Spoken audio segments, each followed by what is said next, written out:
Welcome to the Bhopal Literature Festival, Eliza Reid. And as you can see, we're in the midst of the festival, and I hope you can hear me. I'm delighted here to be talking to an author and a traveler who is the First Lady of one of the most exquisite countries in the world. Iceland is a country that has been rated by the World Economic Forum as the most gender equal country in the world. Ladies and gentlemen, please give her a big hand.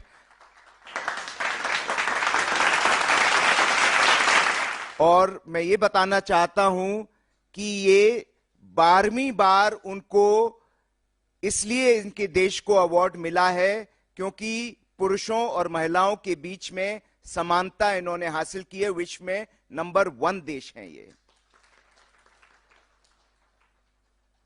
So it's really amazing.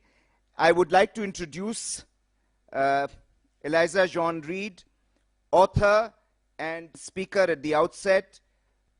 She is not just an author, she is a visionary.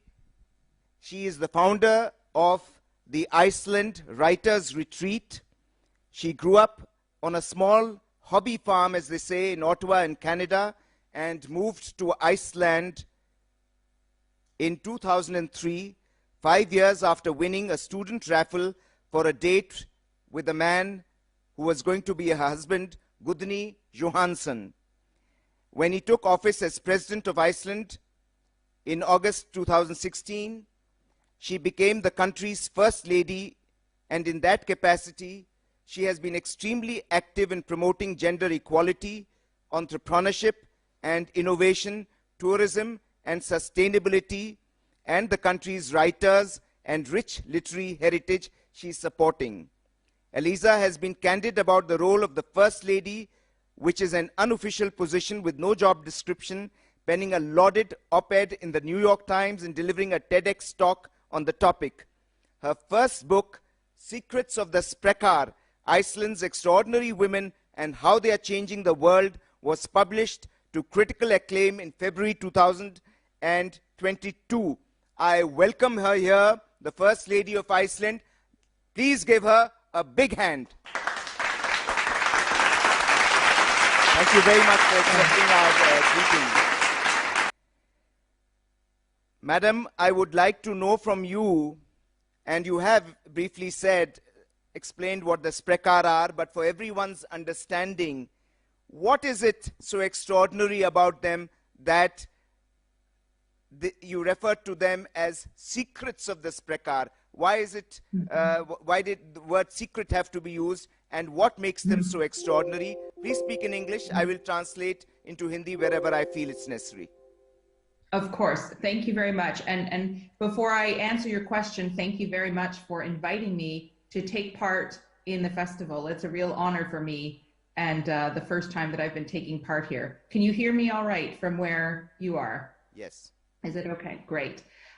So yes, Secrets of the Sprakkar is the title, and it's a bit of alliteration in the name, really, to use two words that begin with an S.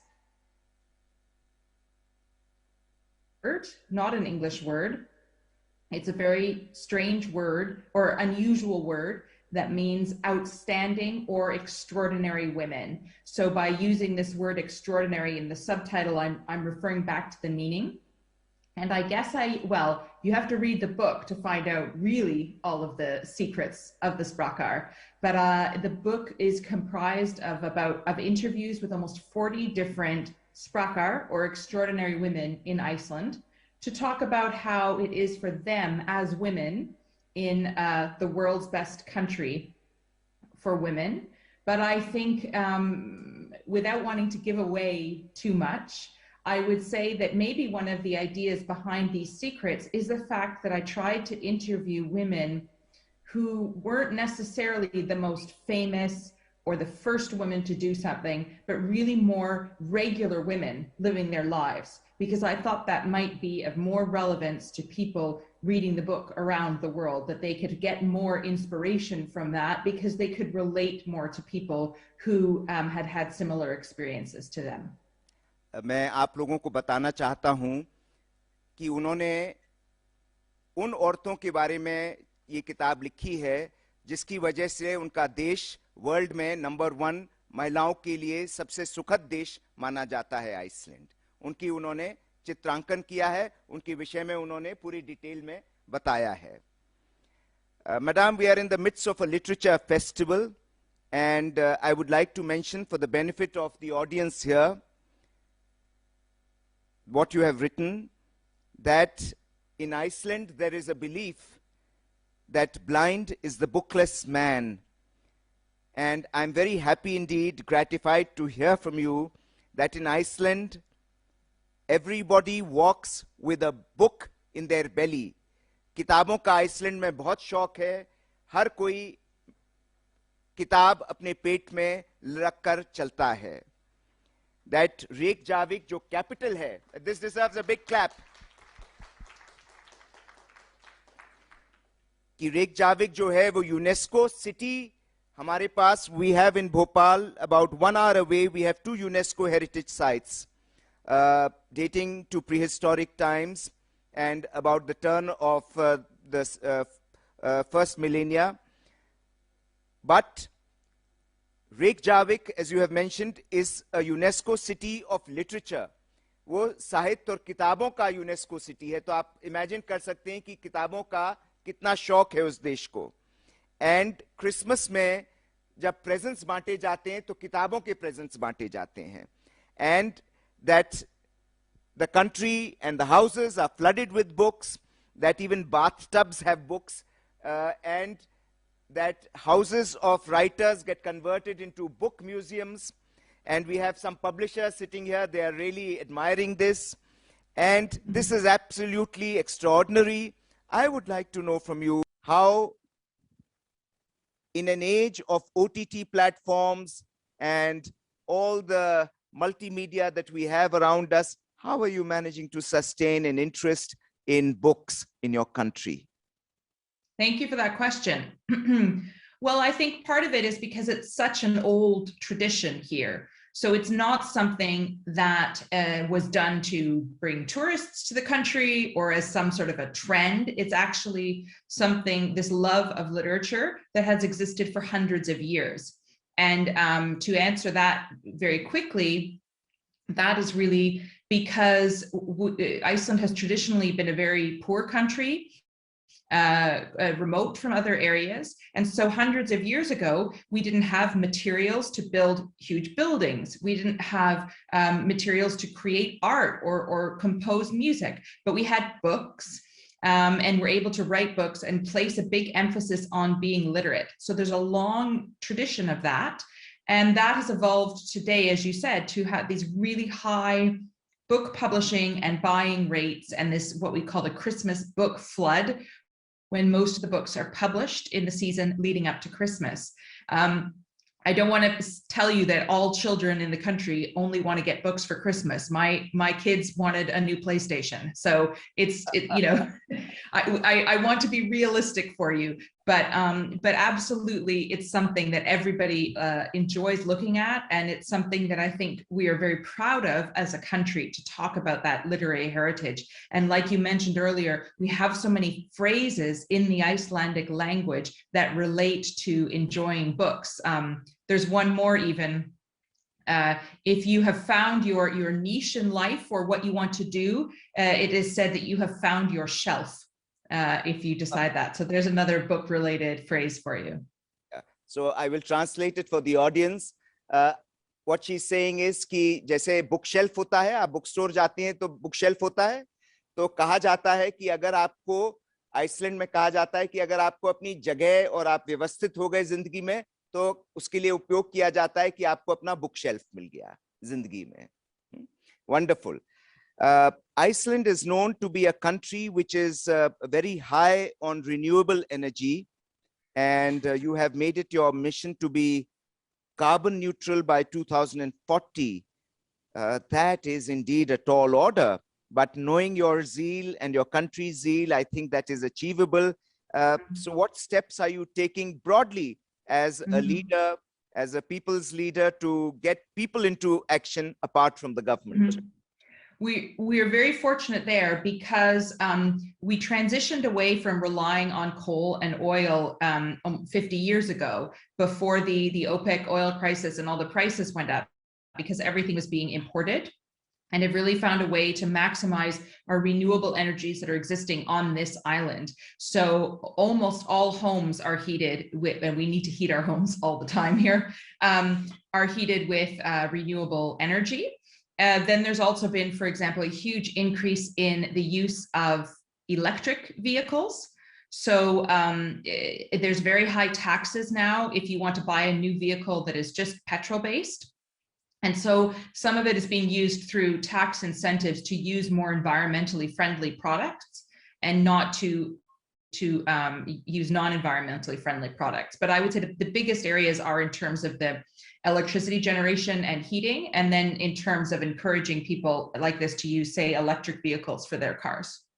Wonderful. That's really great. And it's an example for all nations to emulate and to learn from, especially in the light of the Scotland COP26 climate summit and its deliberations and decisions. I will take a quote from your book. Iceland is considered one of the best places in the world to be a woman. You have so many women in the cabinet. In fact, out of 63 seats in the parliament, almost half are women parliamentarians. Iceland has been ranked, as I mentioned earlier, ladies and gentlemen, as the most gender equal nation in the world for the 12th year running by the World Economic Forum. Eliza ji, what are the measures that all of you all are taking to enable and further ensuring the impetus for bringing women to the forefront in public life? Thank you for that question. And I'll try to give you just a short answer, but I would say that I think in Iceland, as a society, we have realized that the more gender equal a country is, the better it does as a society. So countries that are more gender equal have peoples who live longer, have people who rank higher on happiness scales, companies make more money, the countries are more peaceful. All of these indices go together to show that working towards gender equality is something that is going to benefit everybody. So I think in Iceland, we have realized that this isn't a matter of just making things better for women. It's a matter of making things better for everyone who lives in the country. And because most people agree with this idea, it makes it easier. Now we tend to debate how we will do it and make it better, but not if it's something important to try to do.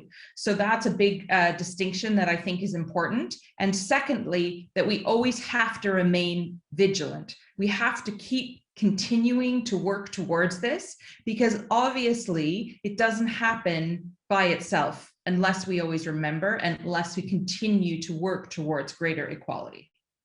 Wonderful, wonderful. You've mentioned Iceland's groundbreaking parental leave program. Parental leave program, for the benefit of the audience, is a program where, apart from maternal leave, the father of the child is also given leave, which in India, I think we refer to as paternity leave. It's just that it wasn't there in time when I was actively in service. But anyway, it doesn't matter. And you've also mentioned how it helps to shore up the gender balance when men do take equivalent amounts of leave. Now, is that costly for the economy, or does it provide sufficient long-term benefits for society and for families? You've even said that fathers who take parental leave, and this is a very important point for all of us to absorb, that fathers who take parental leave are less likely to separate from their partner, and their kids are less likely to have behavioral and psychological problems. Just pardon me a moment, I'll just explain to the audience. So madam ये कह रही हैं कि जो जिन घरों में माताओं के अलावा छुट्टी, जब बच्चा पैदा होने जाता है छुट्टी लेते हैं, अगर फादर्स भी को भी छुट्टी दी जाए तो ऐसे घरों में शादी के रिश्ते ज्यादा अटूट रहते हैं और बच्चों का भी मनोवैज्ञानिक विकास बेहतर होता है, क्योंकि वो शुरू से ही अपने पेरेंट्स को साथ देखते हैं और फैमिली भी ज्यादा मजबूत होती है. Love to hear your views on this and how you all are carrying this forward. Yes, absolutely. You talked first about how the payment works for that, and that is also paid by the government through our taxes, of course. And no, absolutely, I think that is something that gets paid back into the economy in many senses, not least because it builds more sustainable and stronger social structures. One example, or two examples I will give you. One is that when both parents are taking their parental leave, it means that there is less discrimination against women in the workplace who are applying for a new job, for instance, because an employer isn't going to think, this woman, I think she's recently married, she's just going to have children and she won't come back to work, so I better hire the man instead, because the father is also going to take paternity leave. So there's less discrimination in that sense. But as you said, I think the involvement of fathers from a very young age in their children's lives has really invaluable support. I've never met a man here who said, oh, I wish I hadn't taken any leave with my kids. I wish I hadn't spent that time with them. And I think it generates more of an understanding of what each party is going through, because Iceland for a long time has had very high participation of women in the workforce. So for a while now, women go back to work. But I think a lot of women will be familiar with this, that maybe both parents are working full-time outside the home, but it's still the woman who is taking responsibility for everything inside the home afterwards. So maybe both people go to work all day, and then it's still the mother who is also making sure the food is cooked and the house is clean and picking up the children from preschool and remembering their friends' birthdays and all of these little details. And when fathers get involved from an early age, they know how to change nappies, and they know their child's favorite songs and their favorite food and what to do when they don't feel well and how to give them a bath. And that helps from an early point to get them both involved in the upbringing of the children. That's very useful. And I wish all of us in India could take note of that and try and again emulate that. I think that will bring about a lot of stability into a lot of families. And I think it's something which is very important for all of society, not just India. Mm-hmm. If I may add one thing as well, sorry, I think it will also be wonderful for fathers. You know, here it's a perfect example of a situation where we talk about gender equality as in giving women opportunities, but this is something that is giving men opportunities to spend and develop really strong relationships with their children, which I think would be very beneficial. Scrapping to that. I think all the men here have loved that, but even the women I can see smiling. So it's irrespective of gender. You have described your moment of being awestruck when you saw the managing director of a company, who of course was a female, of breastfeeding her child during a board meeting in the presence of almost an all-male board. And later, so first let me keep it at that. So this is an extraordinary kind of social sensitivity to maternal responsibilities ingrained in Iceland's society and polity. It's absolutely amazing. And you came from Canada and you were quite amazed at seeing that in India too. I mean, in a traditional tribal society, one would not think very much about a mother breastfeeding her child in front of men. But today in modern Indian society, I can't imagine in a board meeting, a managing director doing that in front of male colleagues. So this is an exceptionally high level of gender sensitivity and social equality. And a smoothness of understanding. I'd love to hear more about how you felt, how you reacted, and how things are evolving in that sphere. Thank you for that. That was a moment I really remember from when I first moved to Iceland almost 20 years ago, before I had any children or was thinking about having children myself soon. And it did strike me because on the one hand, breastfeeding a child is one of the most natural things in the world. But as you say, there is a lot of stigma surrounding doing it publicly. And I think it was not only the fact that she was breastfeeding this child while she was chairing a meeting, but it was also the fact that all the men in the meeting didn't care at all. They didn't, ask her not to, and they didn't look away as if it made them uncomfortable or make any jokes. It was completely normal for everybody in the room. And that really stood out to me as a new arrival to the country. But I remember thinking, well, this is a good thing if I want to have a family here, that people look upon this as just a normal part of life. Yeah, absolutely. And you've written how some of the male members there, they bounced the kid on their laps, on their knees, and just felt comfortable doing it, like as if they were parents of that child, which is absolutely amazing, phenomenal. You've also mentioned of an incident when a member of parliament did that in parliament, and nobody blinked, which again is quite amazing. Yeah, great. Yeah. But she did get on the international news. So the biggest story of that story was that it was a big deal in the international news. And every time Iceland gets on the news, we love it. So what were the headlines?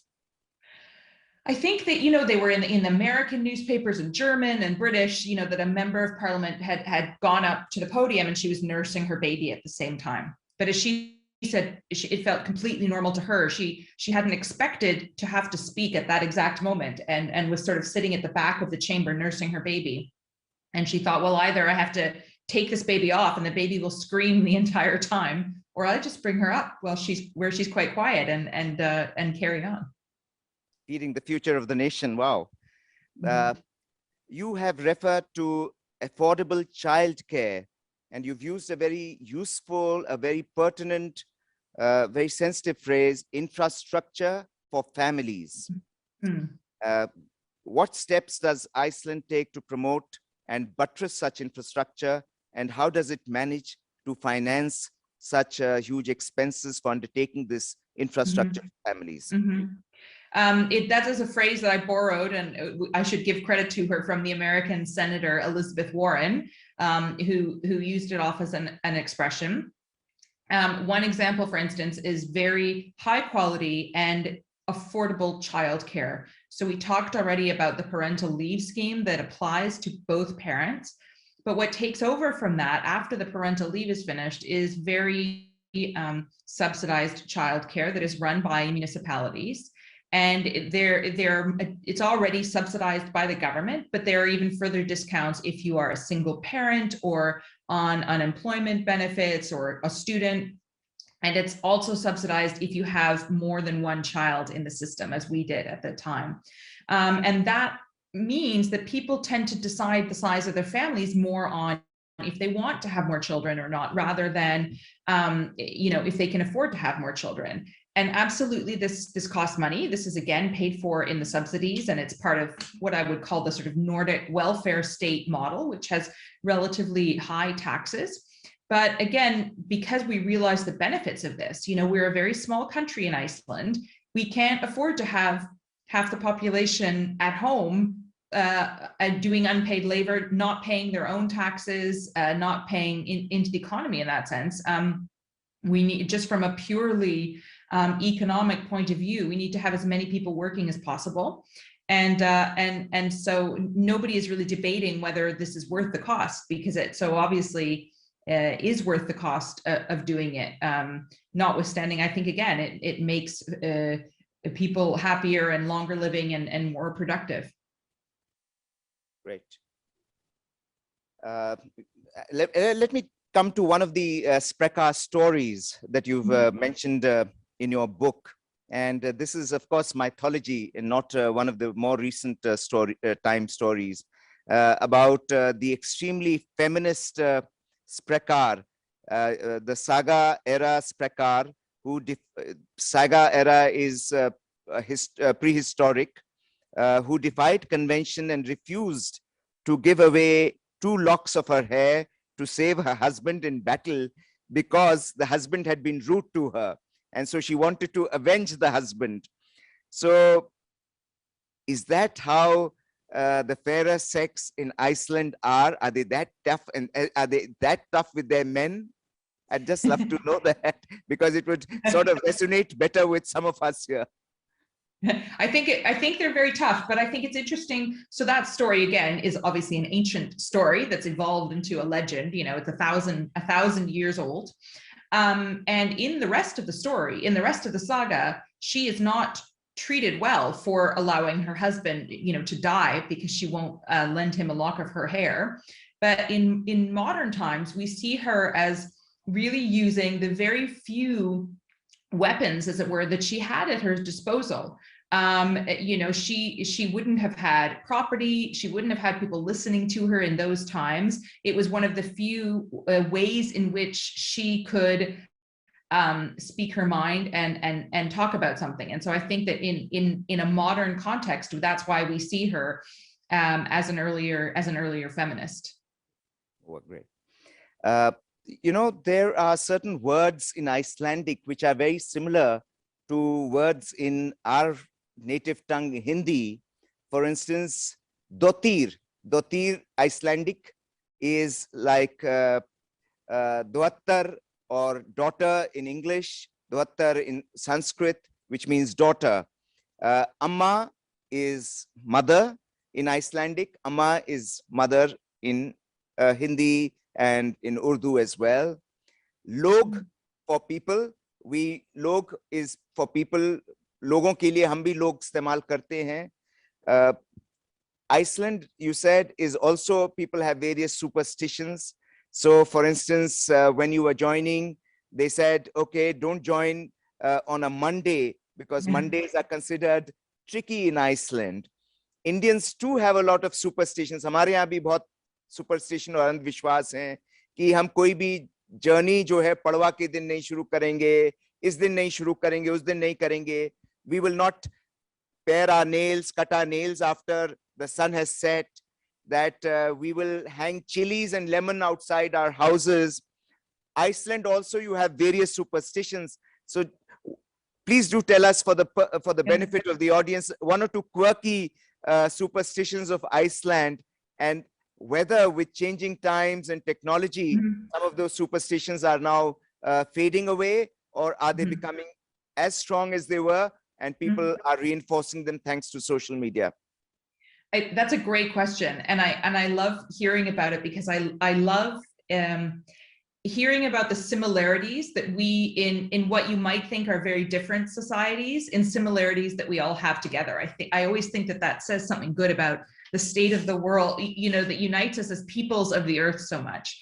But yes, the superstition about not starting a new job or a new project on a Monday, I experienced firsthand. I probably, as an immigrant, don't know so many of them, because I think there are fewer superstitions today than there used to be.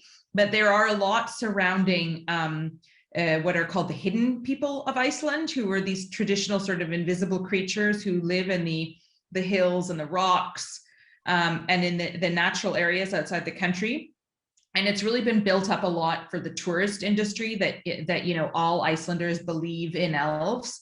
And I think that's a bit of an exaggeration, but I think a lot of Icelanders wouldn't say that they don't believe, if you know what I mean. They hedge their bets a bit. So there's a lot of stories surrounding that, about how maybe they would, people were building a road, and there was a rock where they were going to build the road that someone said that the elves lived in, and so they actually moved, there's like a curve in the road so it doesn't destroy their home.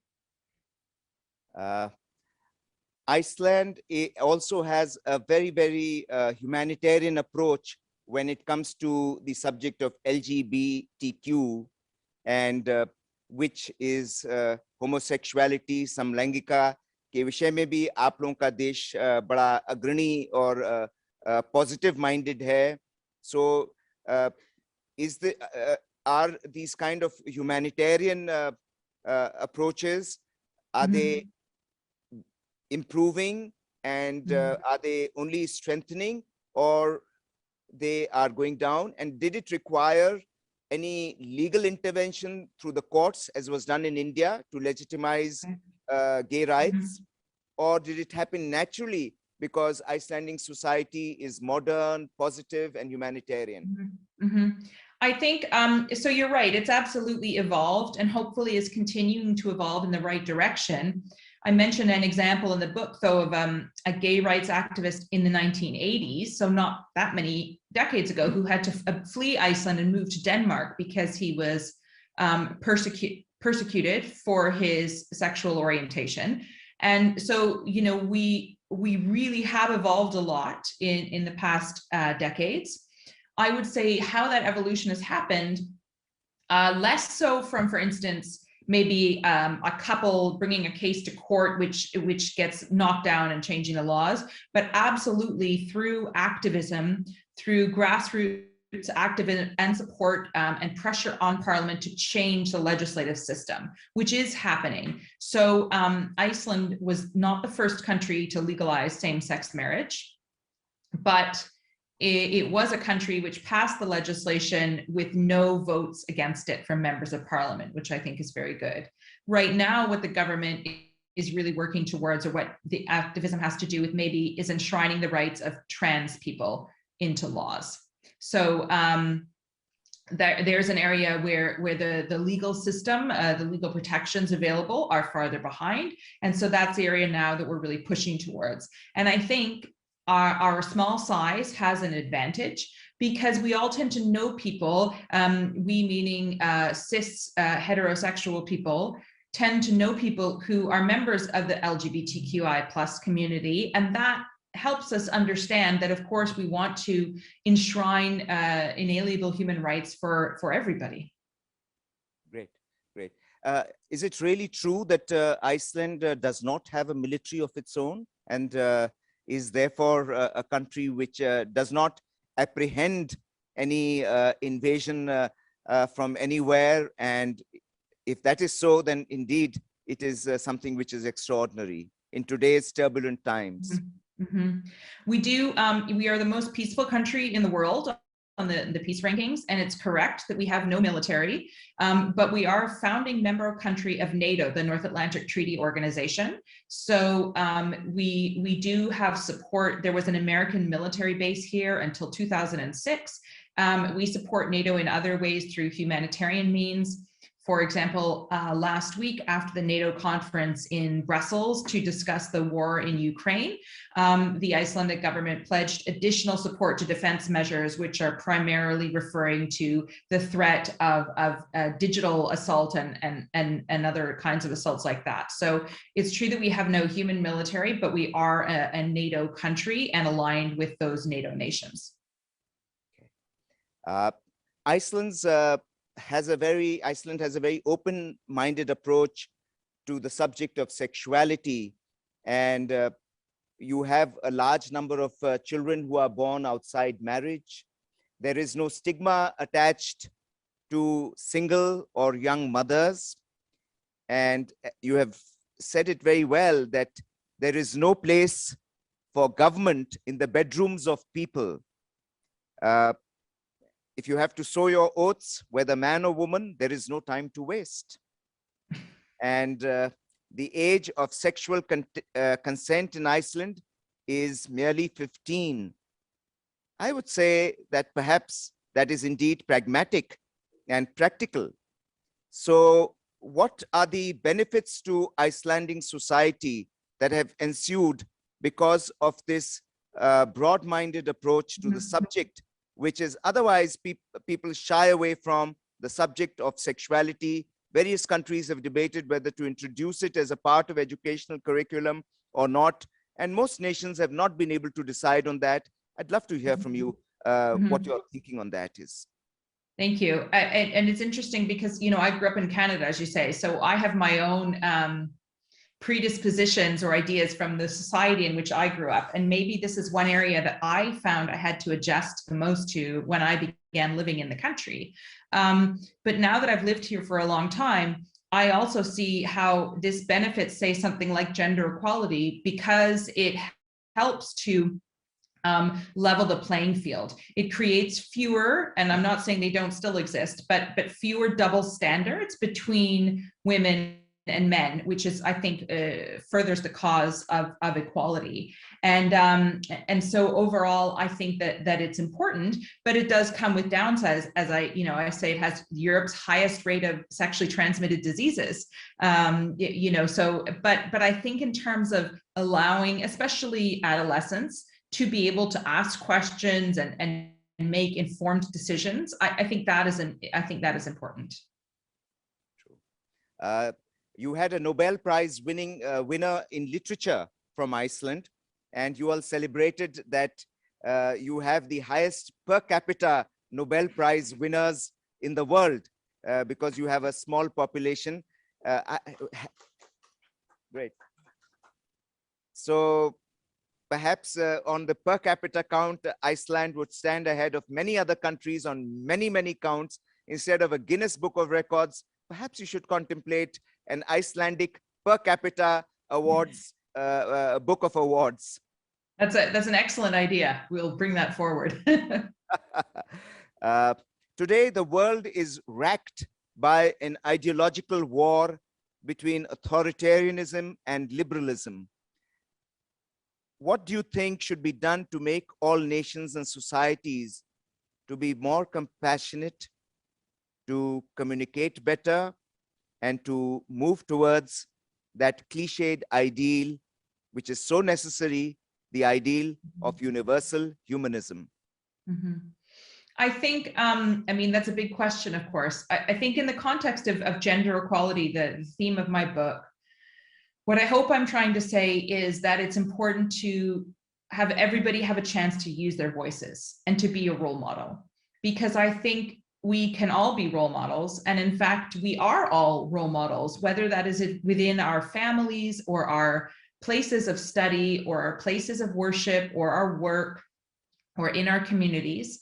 And it's up to us to be positive role models or negative role models. And I think we have responsibility to use our voices in good ways and to help elevate the voices and encourage the voices of people who maybe don't have the same level of opportunity that we do for whatever reason. Because the more opinions, the more diversity of voices we have at the table, I think the more successful we will be as a society. Absolutely, absolutely. I think that deserves a big hand for such a positive statement. You know, you've made Iceland look so charming, so attractive to women that all women who read your wonderful book would want to migrate to Iceland. On a lighter note, and perhaps in a different way, you make out Icelandic women to be such fun that a lot of men too would be excited and interested in migrating to Iceland. How welcome would all of us as foreign immigrants be to Iceland? That's a fun question. You're definitely welcome as tourists. We would love to see you. And dress warmly, because I think that's the big difference between India and Iceland as well. I can't sugarcoat that, it's cold. But I think for immigration, people who live outside the European economic area, there's always more challenging. Then the same kind of rules apply in so many countries: marriage, job offer, that kind of a thing. It's quite hard to just move and try to set up a life if you come from outside the European economic area and you're not, a refugee. I'd now like to conclude. It's been an absolutely fascinating experience reading your story, The Secret of the Sprakkars. I look forward to your next book.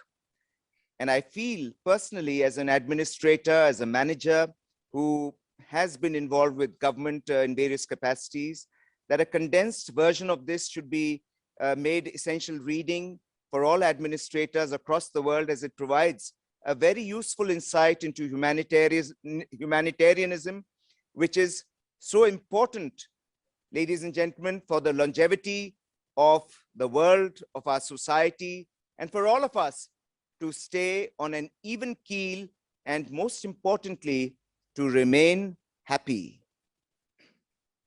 Eliza Reid, you have described yourself as a mother, as a feminist, as an immigrant, and of being married to the president of Iceland. I should definitely wish to add to that the epithets trailblazer, adventurer, pragmatist, visionary, humanist, and lastly, to borrow from your own Icelandic words, a Sprakkar. Thank you very much. Ladies and gentlemen, thank you so much. Let's give her a very, very big hand.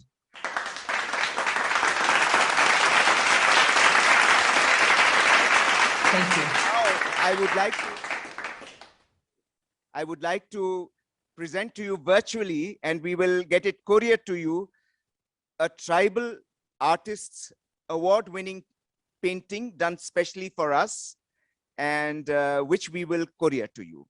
And please accept it, and we'd like to show it to you.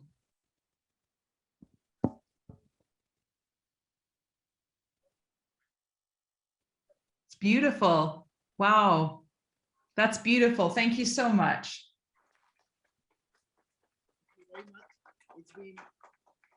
It's been an absolutely delightful session with you, very scintillating. Thank you very much. Namaste. Namaste. Thank you so much. Thank you.